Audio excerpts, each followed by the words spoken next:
From Pacifica, this is Democracy Now! We're asking for your prompt resignation. We don't want you as our mayor of Minneapolis anymore. We're asking that you take your staff with you.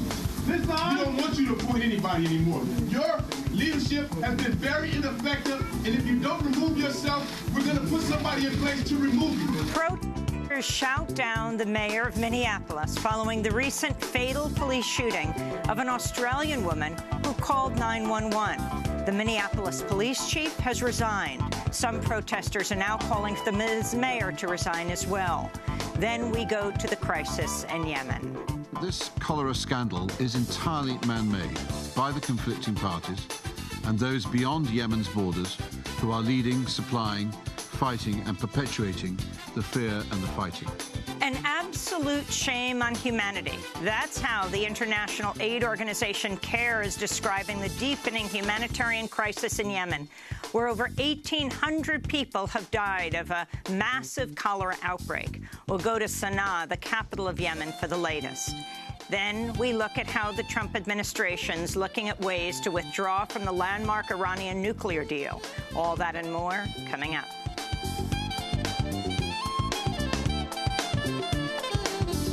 Welcome to Democracy Now!, democracynow.org, The War and Peace Report. I'm Amy Goodman. In the West Bank and Jerusalem, 7 people, 4 Palestinians and 3 Israelis, have been killed amidst a wave of violence and protests over Israel's refusal to remove metal detectors from the Holy Al-Aqsa Mosque. On Friday, an Israeli settler killed 18-year-old Mohammed Sharaf, and Israeli soldiers killed 17-year-old Mohammed Khalaf and 20-year-old Mohammed Ghanem. On Saturday, an Israeli soldier killed 21-year-old Yusuf Abbas Kushur. About 400 more Palestinians were wounded as Israeli troops opened fire against protesters with live bullets and tear gas. Meanwhile, Friday night, a Palestinian teenager killed a man and his 2 adult children in their home in an Israeli-only settlement in the West Bank. The 3 victims, whose names have not been released, were sitting down to Shabbos dinner when they were stabbed to death Friday night. This is Abed al-Jalil al-Abad, the father of the Palestinian teenager who killed the 3 Israelis. I have no idea about what happened, and I'm against any attack. Our children are young, and the occupation is responsible for the attack, not my son. The occupation caused this attack after pressing on Al-Aqsa Mosque. On Sunday, the violence appeared to spread to the Israeli embassy in Jordan, where an Israeli security officer killed 2 Jordanians after one stabbed him. Israel has deployed more troops to the occupied West Bank amidst the growing protests. The UN Security Council is set to convene an emergency meeting over the violence today. In Yemen, Oxfam is warning the spiraling cholera outbreak could become, quote, the largest ever recorded in any country in a single year since records began, unquote. The World Health Organization says as many as 5,000 Yemenis are being infected every day and that the disease will only spread further as the rainy season begins. The cholera outbreak comes as more than 2 years of U.S.-backed Saudi-led bombing in Yemen has devastated the country's health, water and sanitation systems. This is UN Human Rights Agency spokesperson Rupert Colville. The fighting hugely exacerbating the ability to stop this epidemic of cholera, and also the kind of disintegration of the health system in Yemen as a result of the conflict at a time of cholera is an absolutely lethal combination. We'll go to Sana'a, Yemen, for more on the cholera epidemic and the U.S.-backed bombing campaign later in the broadcast. In the United States and Texas, at least 9 people have died from heat exposure and asphyxiation after they and 30 others were crammed into the back of a sweltering tractor trailer as part of their journey to enter the United States from Mexico. When the group of migrants were discovered in a Walmart parking lot in San Antonio, 8 men were already dead. 1 more man died later in the hospital. Authorities say they're investigating it as a human trafficking case. Survivors say as many as 100 people were sandwiched into the back of the truck at times during the deadly journey. This is Fire Chief Charles Hood. Extricating patients out of the back of a semi-truck. The air conditioning was not working, so everyone was removed. During that time, we had 8 patients that were deceased. We had another 20 patients that were either in extremely critical condition or very serious condition, and they've been transported to a number of hospitals. Reuters is reporting the Immigration and Customs Enforcement Agency, or ICE, is planning to launch a series of nationwide raids this week, targeting undocumented teenagers for deportation. According to an internal ICE memo, the raids will target 16- and 17-year-olds who are accused of having ties to gangs. The criteria ICE is using to assess possible gang affiliation includes whether teenagers have tattoos, wear clothing typical of a gang, or even spend time in an area that's known to have gangs. The National Immigration Law Center in Los Angeles has criticized law enforcement's methods, saying, quote, "We have seen babies labeled as potential gang members," unquote. On Capitol Hill, President Trump's son-in-law, senior advisor Jared Kushner, is set to testify before the Senate Intelligence Committee today in a closed-door session about Trump's ties to Russia. Ahead of today's testimony, Kushner released an 11-page statement saying he had 4 separate meetings with Russians during the 2016 campaign and transition period, 2 meetings with the Russian ambassador, 1 with the head of a Russian state-owned bank, and 1 with the Russian lawyer, promising damaging information on Hillary Clinton. On Friday, Kushner separately released new information about as many as 70 investments and assets he failed to disclose in previous filings. His wife, Trump's daughter and senior advisor Ivanka Trump, also disclosed she received up to $5 million from a trust that holds her Ivanka-branded clothing and fashion label, even as she joined the White House and promised to distance herself from her fashion label. All this comes as President Trump said Saturday he has the complete power to issue pardons, including for himself or for his family members. In more news from Capitol Hill, Wall Street financier Anthony Scaramucci has become President Trump's new communications director, sparking the resignation of White House Press Secretary Sean Spicer. Scaramucci, who's nicknamed the Mooch, has been a vocal critic of Trump in the past and disagrees with a slew of Trump's policies. He has, for example, issued support for gun control, the end of the death penalty, action to mitigate climate change, and pro-choice policies. He's also called Trump a hack, an anti-American. That's another hack politician. You call Donald Trump a hack? He's a hack politician. He's probably going to make Elizabeth Warren his vice presidential nominee with comments like that. Do you think he's a It's plant? anti-American. It's very, very divisive. You think Donald's a plant? And I'll tell you who he's going to be president of. You can tell Donald I said this. The Queens County Bullies Association. You got to cut it out now and stop all this crazy rhetoric spinning everybody's heads around. That was Anthony Scaramucci, Trump's new communications director, speaking on Fox Business Network in August 2015. After Sean Spicer's resignation Friday, Sarah Huckabee Sanders will serve as press secretary. The Senate parliamentarian Elizabeth McDonough has determined some parts of the Republican health care bill, including the plan to defund Planned Parenthood for a year, violate a 1985 law known as the Byrd Rule, which means these provisions cannot pass the Senate without a full 60 votes. Republicans currently hold 52 seats in the Senate. President Trump is continuing to demand Republicans pass a plan to repeal and replace the Affordable Care Act, despite the fact that Senate Republicans have now failed to pass multiple versions of the bill because of dissent within their own party. Last night, Trump tweeted, "If Republicans don't repeal and replace the disastrous Obamacare, the repercussions will be far greater than any of them understand!" Exclamation point. In Afghanistan, a Taliban suicide bomb attack has killed at least 35 people in the capital, Kabul. The majority of the victims were government workers with the Afghan Ministry of Mines and Petroleum. A Taliban spokesman said the target of the attack were members of the Afghan intelligence agency. In Poland, the president says he'll veto controversial judicial reforms after days of massive protests against the proposals which opponents said would have ended the separation of powers between the executive and the judiciary. The proposed measures would have allowed the Polish parliament to appoint Supreme Court judges. The European Union had threatened to bring sanctions over the measures. In Germany, thousands of people marched Saturday in Berlin for the Christopher Street Day Parade for LGBT rights. The annual march commemorates the 1969 Stonewall riot in New York City, when transgender people of color fought back against a police raid of Manhattan's Stonewall Inn, launching the modern-day gay and lesbian movement. Back in the United States, in Minneapolis, Police Chief Janie Harto has resigned amidst growing protests over the police killing of the unarmed Australian woman, Justine Ruszczyk. Many residents are now calling for the resignation of the mayor, Betsy Hodges, saying the killing of Ruszczyk, which came after she called 911 twice to report a possible sexual assault near her home, shows an institutional problem with the Minneapolis police. This is one of the protesters. The former chief wasn't doing her job, but we understand it's beyond the chief, that the problem is institutional. That's right. If it was not institutional, then those cameras would have been, those body cameras would have been on the police the other day. Justine Rustrick was shot dead by police officer Mohammed Noor, who was responding to emergency calls as Rustrick approached his police cruiser in her pajamas. Noor was sitting in the passenger side. He shot across his partner, who was in the driver's seat, and shot Rustrick through the abdomen, through her abdomen, through the window. We'll go to Minneapolis for more on the growing protests after headlines.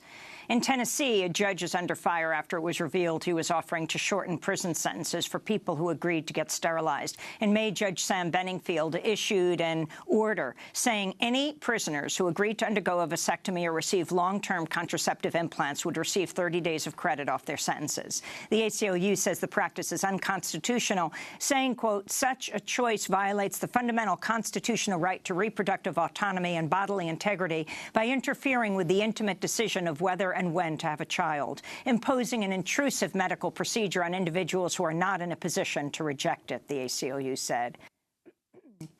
And in Connecticut, an undocumented mother has taken sanctuary in a Pentecostal church in New Haven in order to avoid deportation to Guatemala.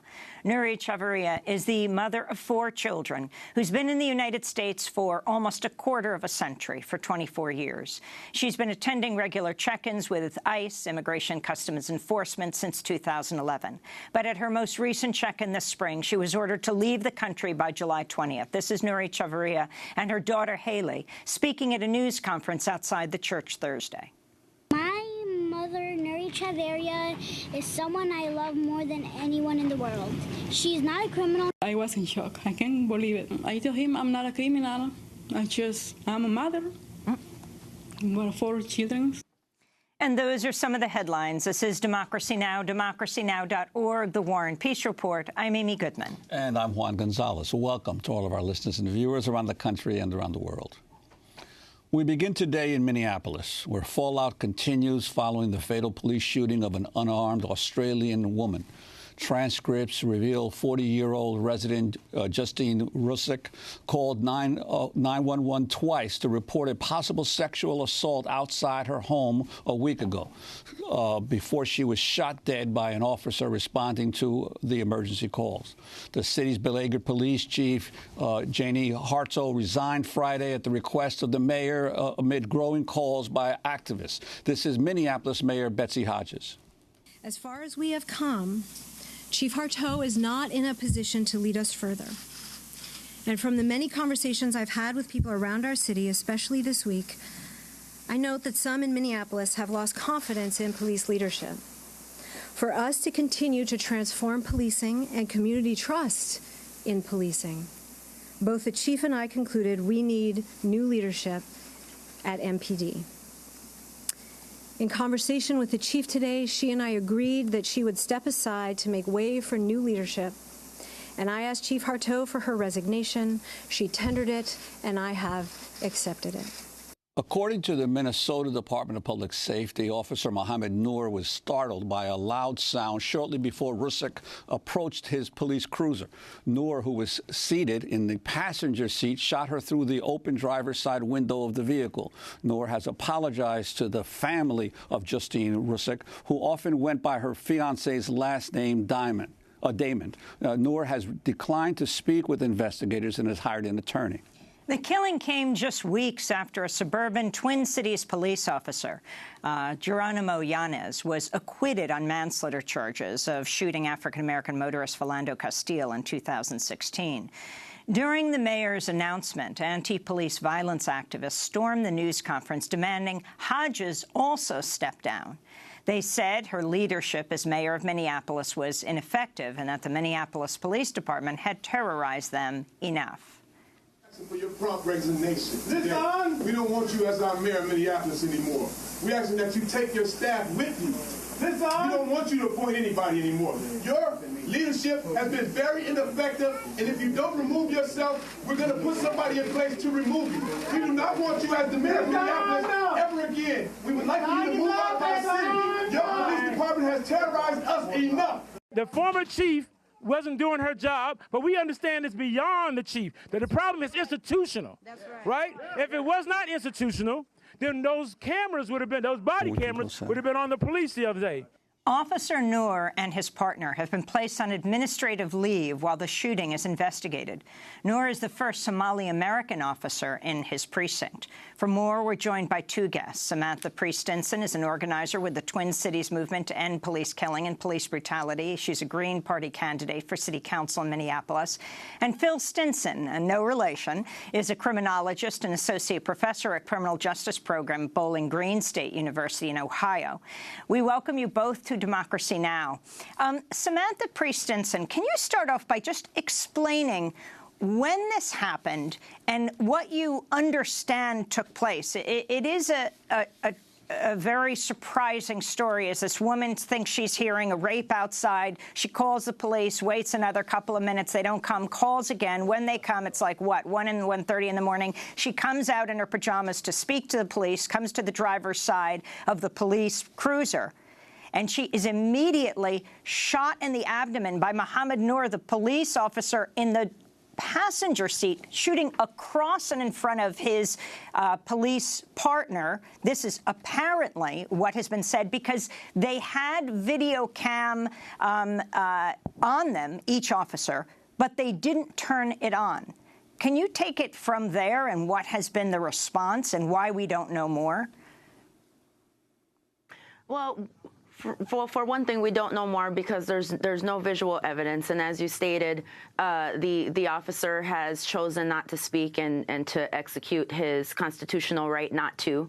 The BCA, who's investigating it, cannot force him to speak, and the officer who was in the driver's side, spoke very little about what he knew. But what we have within just the last couple of days, what we have come to know is that actually some residents have come forward that did see something. What they saw, we still don't know. And in addition to that, the report of the gentleman on the bicycle who was reported to have been in the alley at the time of the incident also has come forward. And we've also learned that a citizen did record some video. But those details, outside of that, other details have not developed yet at this point. And I do find it very interesting, the speed of the information that has come out, which we've never seen anything like this before in Minneapolis with previous cases, to include Philando Castile.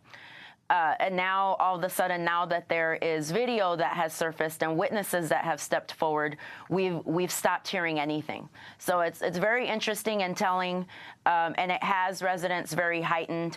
And a historic movement has started here, boots on the ground in Minneapolis, as a result, starting from the verdict of Philando Castile, moving forward to what we've seen with Justine DeMont. And Phil Stinson, what about this issue? I'm sorry. Well, Samantha, I wanted to ask you, in terms of the protests that have developed, there were some who were claiming initially that the Black Lives Matter movement would not get involved in this particular case, since it was the death of a white woman at the hands of a police officer. But that's been proven to be false. Could you talk about that as well? Yes, that's correct. So Black Lives Matter's Twin Cities has been involved. And the reason why is this. The reason why the Black Lives Matter organization started to begin with was because we know that Black lives are not treated as if, we know that they matter, but they're not treated as if they are. And we have factual evidence to prove where that's been happening time and time again, where Black lives have been treated as secondary. But that's just the reason for why the group formed. Their overall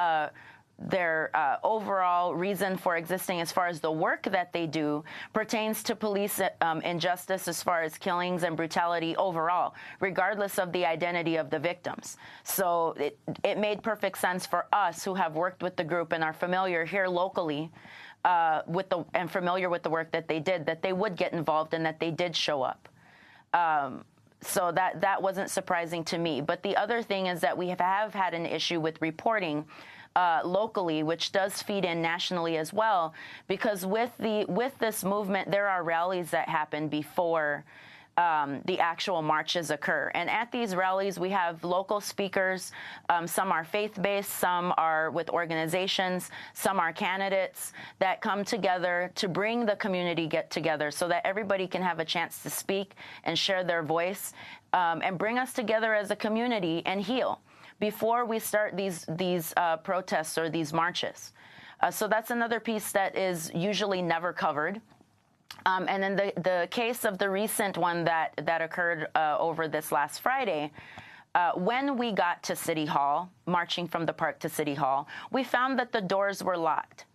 And that was just unacceptable. That is, City Hall is a public building that our public dollars, our tax dollars pay for, to include the mayor's salary, to include that microphone that she made her statement on. So for her to lock the public out of a public conference was unacceptable. It was completely unacceptable, but we were able to strategically put our minds together, and we were able to get into City Hall, and then you saw what happened as a result, where the demands were placed upon the mayor that not only was the symbolic resignation of the chief not enough, but we expect for her to go as well come November 7th when we have our election. I wanted to turn to the statement by a Minnesota State Representative, Ilhan Omar. She's the country's first Somali-American Muslim legislator. Again, Mohammed Noor is the first Somali-American police officer, and he is the man that shot and killed Justine Rischick. The state representative, Omar, writes, "The idealist in me continues to be surprised, but I know this incident is another result of excessive force and violence-based training for supposed peace officers. Changing the body camera policy won't solve the inherent problem. The current officer training program indoctrinates individuals of all races into a system that teaches them to act first, think later, and justify with fear.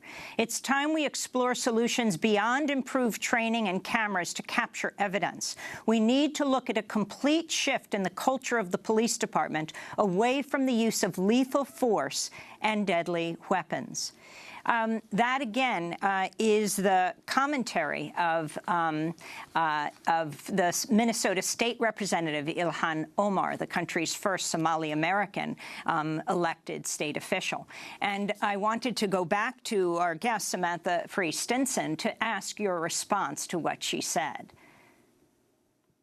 Well, absolutely. What people need to remember is they need to go back in history and realize that it is law enforcement. They were never meant to be peacekeepers. They were meant, if you go all the way back to the beginning of when law enforcement started, their purpose was to keep the slaves on the plantation. They were meant to control and keep people in line. Rank and file, just as we see today with our Minneapolis police force. That hasn't changed. This is a militarized culture. I myself am a veteran. It's very similar to what happens in basic training. You are no longer an individual. You are part of a collective in a group, and you act the same, you think the same, you think as a unit. And if anybody does their own thing, there are reprimands, there are repercussions for that. Our police department is similar in that mindset, and that is the culture of policing.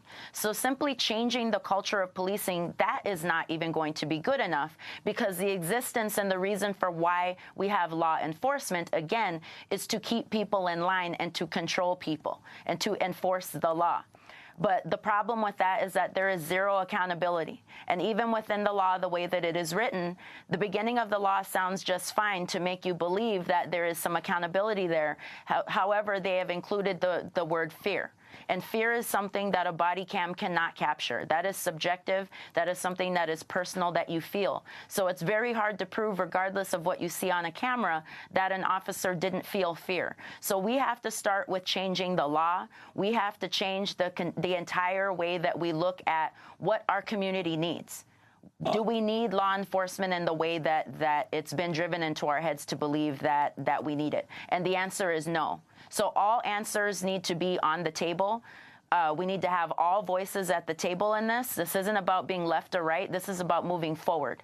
So we need to have all solutions at the table. They should all be valid. They should all be relevant and be looked into further as far as how they can be applied to our communities to best serve our residents and keep us safe and keep our communities healthy and thriving.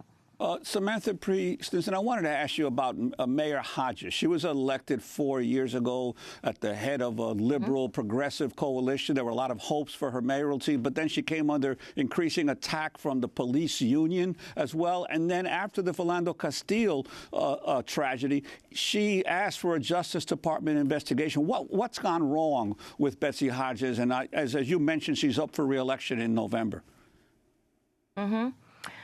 Well, there's been a lot of scrutiny of Betsy and people thinking that, or Major Hodges, that this is an issue of being a woman. But the fact of the matter is that leadership doesn't have a gender. You're either a good leader or a bad leader. Or you're a leader who is moving forward or a leader who is inept. And we've seen multiple examples of ineptitude, not only with Mayor Hodges, but within City Council as a whole. There's a lack of accountability there. The fact that they don't listen to the community. The issue that happened at the 4th Precinct was a result of communities coming together, different organizations, residents coming together to have their voices amplified, to bring up things that they know as being residents, as being people of color, as being people who are oppressed. And that lack of just listening, that's all that needed to be done, was to listen and bring those voices to the table. But instead, it was escalated really for no reason. A DOJ investigation resulted. The DOJ report is back and has been back for 7 months. We have seen little to no movement since that DOJ report came out to address what they found was going well and what wasn't going so well. And what was discovered is that one of the main issues is that we have a communication breakdown. And what people need to realize about Minneapolis is that we have 3 separate units of police that answer to different authorities. We have our Metro Transit Police who answers to the Met Council. The Met Council is appointed by Governor Dayton. We have our Minneapolis Police Department who essentially answers to city leadership, the mayor and the council. And then you have the Parks Police, which is a separate entity that operates under the Parks Board to a certain extent, which is a separate entity that of elected officials that do not answer to city leadership. So you have 3 separate, and that doesn't even count the sheriff, the Hennepin County.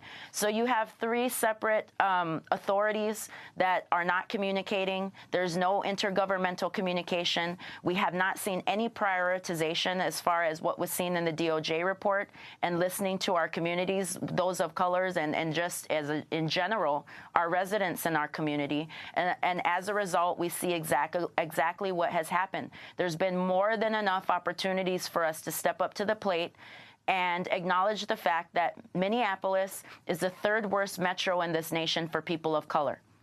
And nobody wants to own that metric, prioritize it into the work that we need to do to this city. And speaking about progressiveness, the favorite quote for people that claim to be progressive is to quote the late, great Paul Wellstone in talking about, people do better when we all do better.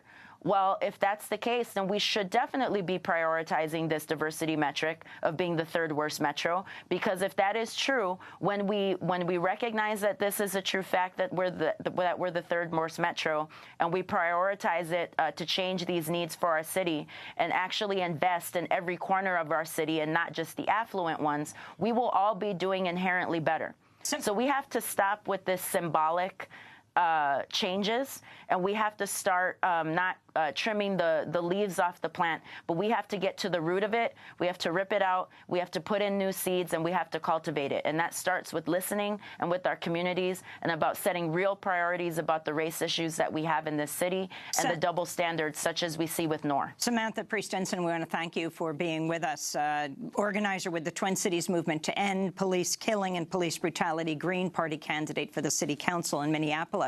We are joined by Phil Stinson, criminologist and associate professor at Criminal Justice Program at Bowling Green State University in Ohio. Professor Stinson, thanks for joining us. Also, you are a former cop. When you heard the description of what took place in Minneapolis, Mohammed Noor, I might have said that he was the first Somali-American police officer in the country, but I believe in his precinct in Minneapolis, shooting across his partner through the window after hearing, at least this is what we hear because the story hasn't come fully out, a loud sound. Your thoughts? Well, I think we have to be careful. We don't know all the facts yet, and we have to be careful with conjecture and speculation. But what we have heard is that the officer shot across his partner. Apparently, they had heard a loud noise, and there's some speculation that they thought they were going to be ambushed in the alleyway. So this raises a lot of questions, but I have questions even before we get to the officers arriving on the scene. I don't know why the 911 call taker did not keep the complaining witness on the phone until the officers arrived. They could gather more information about what was going on. They could tell them when to go outside to meet the officers or not to go outside to meet the officers. Why did it take 14 minutes for police officers to arrive? And it's highly unusual and frankly bizarre that an officer would have an unholstered weapon sitting in the front of a police car. And it's ridiculous that the officer shot across his partner. So there are many questions that are raised. Time will tell, hopefully, and answer some of these questions. One of the things that I'm concerned with, is it possible that it was an accidental shooting? And we don't know that yet. Well, this whole issue of obviously the officer who fired his weapon not making any statements, and his partner making a limited statement that we have really no clear knowledge of exactly what he said. What are the rules and regulations, and what are the legal rights of officers in these cases?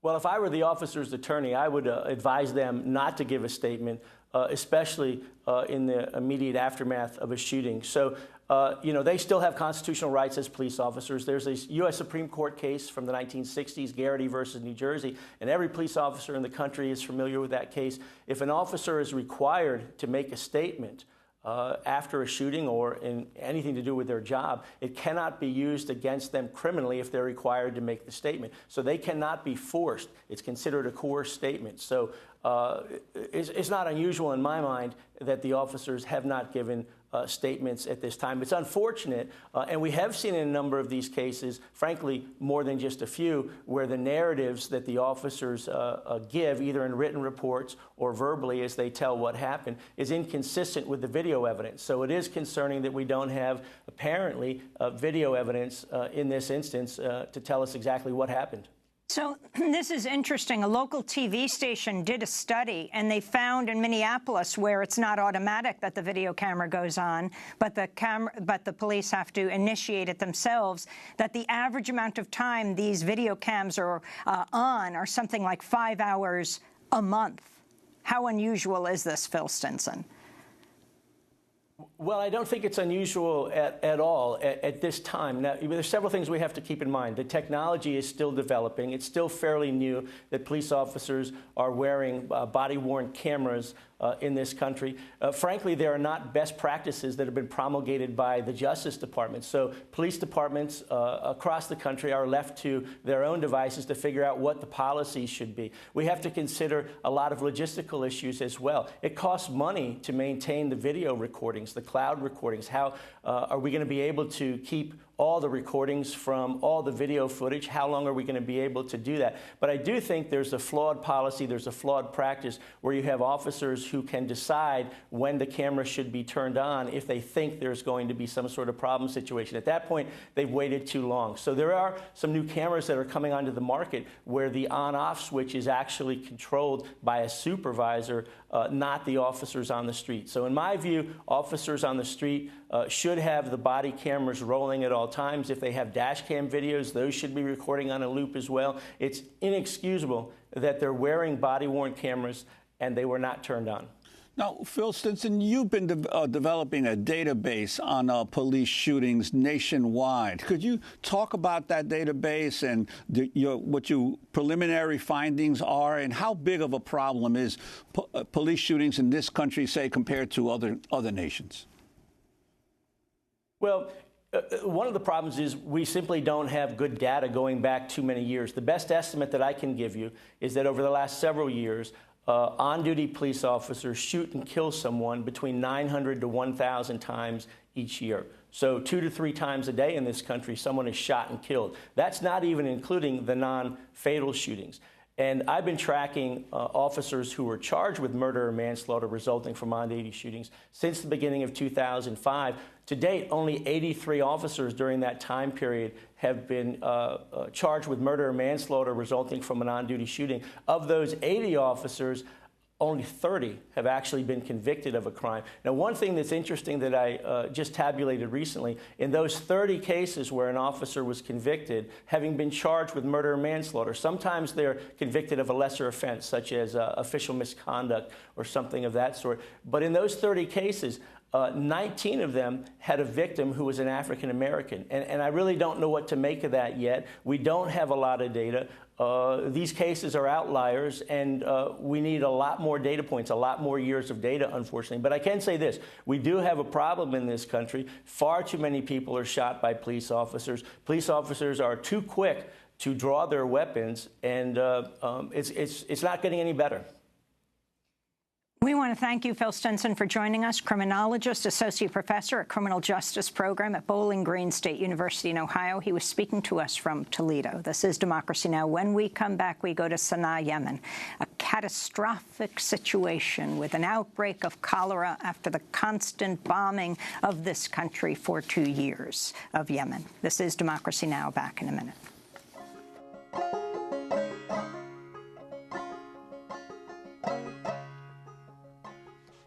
Paradise fell, and the tenements grew, swept my soul across the avenue. Paradise fell, and the tenements grew, the tenements grew.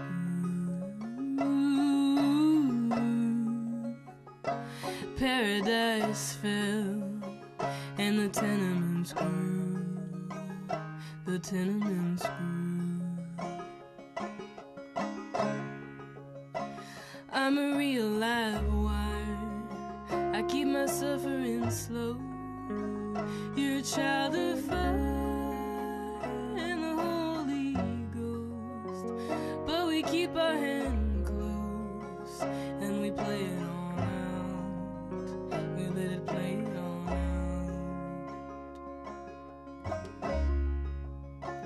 In the mother's breast, in the father's bone, in that city of gold, revelations unknown, ports and temperance gray. We could live that way. You could live that way. That needle right high on the bruised up track, like a bitter train along the Savior. Paradise Fell by Kaya Cater here on Democracy Now!, DemocracyNow.org, The War and Peace Report. I'm Amy Goodman with Juan Gonzalez. An absolute shame on humanity. That's how the international aid organization CARE is describing the deepening humanitarian crisis in Yemen. The number of cholera cases in that country has now topped 368,000, with 1,828 deaths. The World Health Organization estimates some 5,000 Yemenis are falling sick each day. And Oxfam projects the number of suspected cases of cholera could rise to more than 600,000, making the epidemic, quote, the largest ever recorded in any country in a single year since records began. Aid groups are warning the risk of disease spreading will increase with Yemen's monsoon season as the ongoing U.S.-backed Saudi-led bombing campaign has devastated the country's health, water, and sanitation systems. This is a spokesperson for the World Health Organization speaking on Friday. Yemen cholera outbreak is far from being controlled. The rainy season has just started and may increase the path of transmission. Sustained efforts are required to stop the spread of this disease.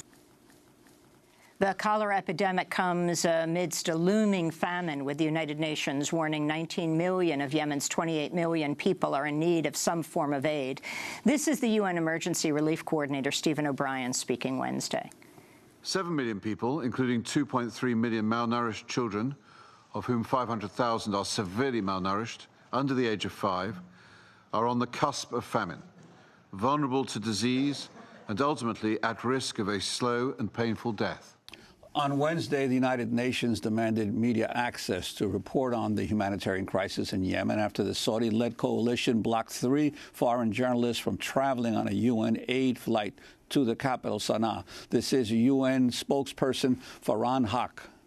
We do want not just to be able to bring in aid, which is, of course, a crucial aspect of the work we do, but we also want the world to know what's going on. And so steps like this do not help because, again, this has been a large man-made humanitarian problem. The world needs to know, and journalists need to have access. As our colleagues have said, this partially explains why Yemen, which is one of the world's largest humanitarian crises, is not getting enough attention in international media. The lack of coverage is hindering humanitarian workers' effort to draw the attention of the international community and donors to the man-made catastrophe that the country is experiencing. For more, we go directly to Sana'a, Yemen, where we're joined by Shabia Mantou. She is a spokesperson for the United Nations High Commissioner for Refugees, the UNHCR in Yemen. Joining us from London is Shito Snoor, Oxfam's regional manager for Middle East and Yemen. We welcome you both to Democracy Now! Let's start in Yemen's capital. Let's start in Sana'a. Shabia Mantou, what do you see there? How bad is the catastrophe right now? Well, that's exactly it. It's catastrophic. Yemen is now entering its third year of conflict, and we just see that humanitarian needs are escalating every single day, and every single day the situation on the ground gets worse. So we're continuing to always see and hear reports of civilian casualties. We have an unprecedented cholera crisis in the country. The country is also on the brink of famine, and we have millions of people who've been displaced from their homes trying to seek safety. So the situation is absolutely abysmal here on the ground, and we as humanitarians are truly overwhelmed in trying to cope and respond as best we can. And what's been the response of the Western nations as well as of the Arab countries of the region to this deepening catastrophe? Well, we've been saying that Yemen is a forgotten crisis because at present it's the largest humanitarian crisis in the world based on the amount of people in need. At present, there are about 20 million Yemenis who require humanitarian assistance in the country. So it is the largest humanitarian crisis, but across the world, it receives very little attention in comparison. So we have been calling for more support to urgently address humanitarian needs in Yemen. And at the same time, we've been calling for more attention on the crisis, for more attention on the human suffering and the people that are really bearing the brunt of the conflict, which are civilians. So at present, if we look at the appeal for Yemen, it's less than 35% funded. So we do require urgent support. We're already in July, half the year's gone, and we have many more humanitarian needs arising. Can you talk about the effects of the U.S.-backed Saudi bombing campaign against Yemen? Well, as a humanitarian organization, our interest is really in ensuring that there is peace in Yemen. As long as military action continues between the parties, we are going to see humanitarian needs arise. So we've been advocating for peace. We do need more support for the humanitarian response, but that alone is not going to cut it. We do need a peaceful political solution. So there needs to be an end to the war that needs to be negotiated. The peace process needs to be supported, and that's what we're really advocating for. But now the UN has had to pull back on its plans for a cholera vaccination program because of the threats of the dangers to medical workers in the region. Could you talk about that? Well, look, to be honest, I mean, those are decisions made by each of the parties responsible for leading that response. Now, with us at UNHCR, we're concerned primarily with displacement and also the issues relating to displaced persons. In terms of the health response, that's coordinated by humanitarian partners and national health authorities, but that's perhaps something that I wouldn't be best to speak to. Well, let's bring Shito Snoor into the conversation of Oxfam. Talk about the situation. You have projected the number of suspected cases of cholera could rise to more than 600,000, making the epidemic the largest ever recorded in any country in a single year since records began. Yeah, that's correct. The latest number that I saw today was 390,000 cases just since the 27th of April. So in less than 3 months, it's 390,000 suspected cholera cases. And of course, we know that the rainy season is coming up. The rainy season in Yemen is basically July to September. So with the rain, we suspect that the case load will continue to rise for the next couple of months.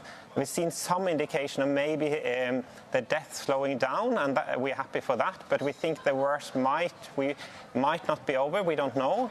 At least we have to prepare for the worst in every possible way. So we need a massive effort to respond to these cases. As you said earlier, there is for the last week was about 5,000 new suspected cholera cases every day. So we need a massive aid effort to stop the cholera crisis in Yemen. And we also need a massive aid effort to respond to the wider crisis. 7 million people are on the brink of famine. 50 million people have no access to clean drinking water or sufficient sanitation and hygiene facilities.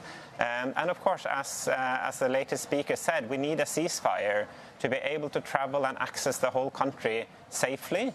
We need a ceasefire immediately in Yemen. Last month on Capitol Hill, the Senate voted 53 to 47 to approve the sale of $500 million in precision-guided munitions to Saudi Arabia. A surprising number of senators voted against the deal. The vote came just weeks after Trump traveled to Saudi Arabia, his first foreign trip abroad as president. During the trip, he signed an arms deal totaling $110 billion. This is President Trump speaking in Saudi Arabia. Every country in the region has an absolute duty to ensure that terrorists find no sanctuary on their soil. Many are already making significant contributions to regional security. Jordanian pilots are crucial partners against ISIS in Syria and Iraq. Saudi Arabia and a regional coalition have taken strong action against Houthi militants in Yemen. Shital Usnur, what about these new deals, arms deals between the United States and Saudi Arabia? You've been calling for a suspension of these sales by the UK and the United States to the Saudis. No, to be honest, we think it's shameful that both the UK government and the US government is selling arms to the Saudi-led coalition, arms that are used in Yemen. So on several occasions we have called for the suspension of arms sales. So we call on the international community, the US, the UK and other arms brokers to become peace brokers instead of arms brokers. That's what it is needed. We don't need more weaponry. Bombs will only fuel the conflict. US and the UK government needs to bring the parties to the table to find a peaceful solution, not to sell more bombs. Well, we want to thank you both for being with us. Shital Usnur, Oxfam's regional manager for Middle East and Yemen, speaking to us from London, and Shahbia Mantu, the spokesperson for the United Nations High Commissioner for Refugees, the UNHCR, speaking to us from Sana'a, Yemen. This is Democracy Now! When we come back, we'll be talking about Iran. Stay with us.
Elephantine by Sam Shalabi and Stefan Christoff here on Democracy Now!, DemocracyNow.org, The War and Peace Report. I'm Amy Goodman with Juan Gonzalez.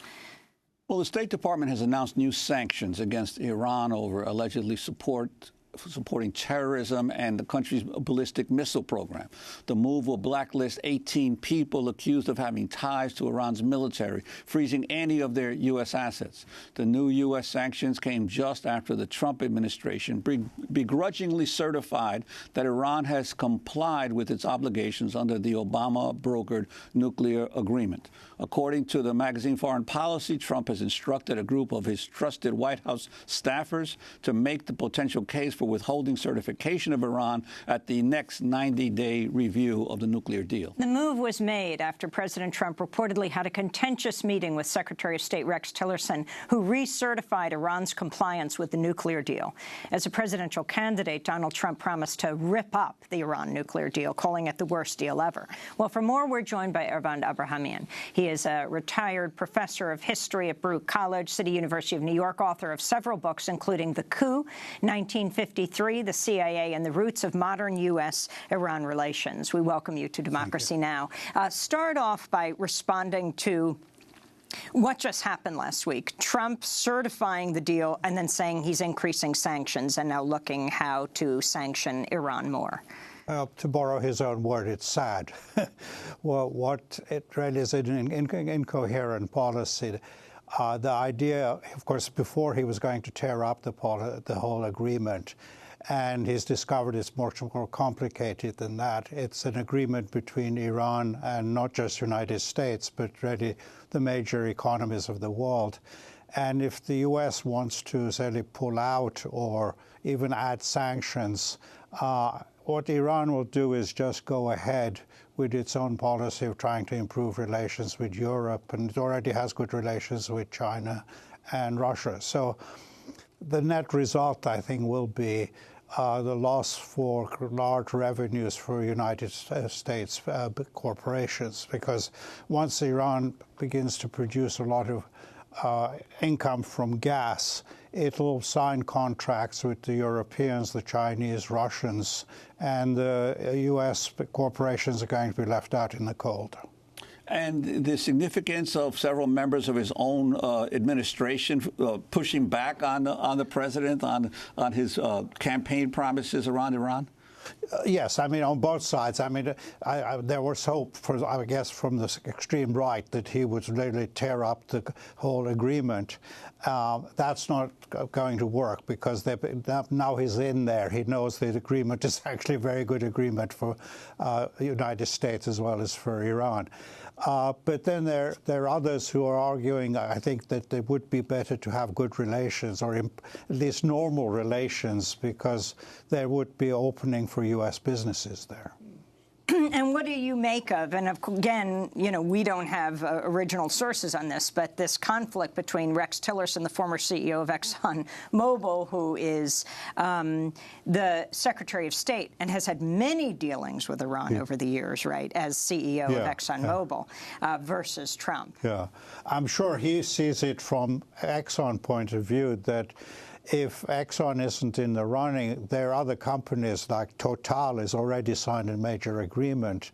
If not Total, a Chinese company or Shell. So it's really a question of die-hard business interest versus some sort of incoherent ideology. And of course, oil has always been at the center of Western policy toward Iran. And you've written about some recently released documents that date back to the 1953 coup organized by the CIA against the democratically elected leader of Iran. Could you talk about that and also why it's taken so long for these latest documents to be released? Well, as you say, it's so long ago. And actually, according to rules, there's a 30-year rule, so documents could be released.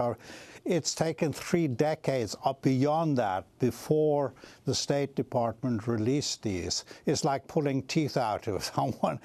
And the reason, when you look at it, is that, well, there are 2 reasons. One is that what the documents show is actually the importance of oil in the coup. the conventional wisdom is, oh, it was all the Cold War scare of communism. But here you see actually very occasionally when Eisenhower intervenes in a discussion, it's about question of oil contracts and so on, and how nationalization would disrupt the whole international framework and would be a threat to U.S. interests, oil interests elsewhere. But another, I think, reason they have been so reluctant to publish these documents is that it shows how involved the U.S. embassy was, the ambassador, in internal Iranian affairs. It's like looking at an imperial power in a semi-colonial situation. The ambassador acts basically like a viceroy, involved in many different internal politics. He often says, oh, of course, it's not my business to be involved in internal politics, but then he goes ahead and, in fact, does get involved. And the astounding discovery, I was surprised, is how the CIA was involved in the elections that were held in 1952 during the Mossadegh period. And what their strategy was to undermine Mossadegh through parliament. And a lot of money went into basically getting what CIA thought would be their favorable candidates elected. And this we didn't know before. But then you see also there, when they talk about, well, we need to get rid of Mossadegh, they have 18 candidates the U.S. discusses who is suitable to have the next. But when you talk about what wasn't known and what was, you're a professor, but most people don't even know what was known was the deep U.S. CIA involvement with Allen Dulles, the brother of John Foster Dulles. Allen Dulles, head of the CIA, John Foster Dulles, Secretary of State, who together, and then, of course, there's Eisenhower and others who engineer this coup using Teddy Roosevelt's grandson, Kermit Roosevelt, as the bad guy, the guy who comes with bags of money and actually overthrows Mohammad Mossadegh, the democratically elected leader. But actually, even there, the conventional wisdom was you had the Truman administration, and then when Eisenhower came in, the machinery was put for the coup, and it was the Eisenhower administration with Kermit Roosevelt and Dulles doing it. What these documents show, which is astounding, before Eisenhower, under the Truman administration, there was actually a deep state. And the deep state in the CIA were exactly Dulles and Kermit Roosevelt. They were in charge of the Iran desk in the CIA from 1951, long before the Eisenhower. So they were pushing for real action in Iran before Eisenhower came in.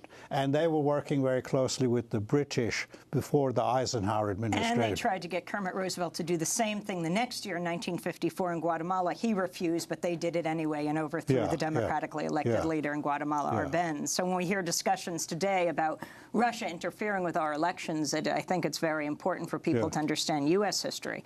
Let me ask you a last question about the New York Times last month, naming the so-called Dark Prince to run Iran operations, signaling a tougher stance. The New York Times reporting Michael D'Andrea, now running the CIA's Iran operations. He oversaw the hunt for Osama bin Laden, American drone strike campaign that kills thousands of Islamist militants and hundreds of civilians. Your thoughts when you heard this and the anger of the Trump administration of revealing his name?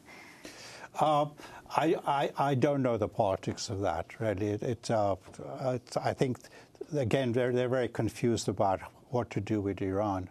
And this is a reflection of that. I'm just wondering if in the documents, we've got about 30 seconds, you came across the name of Donald Wilhelm at all, who was a CIA guy who went to Iran after the overthrow of Mossadegh, and who was actually the Mayor Bill de Blasio's uncle. Yeah, he actually ghost-wrote the Shah's memoirs. Yes. It would be interesting to know something more about the family history. I don't think there would be much political discussions between this part of the family and that part. He was kind of a CIA academic. Well, we will leave it there. Avand Abrahamian, thanks so much for being with us, retired professor of history at Baruch College, City University of New York. I'm Amy Goodman with Juan Gonzalez. Our website is democracynow.org.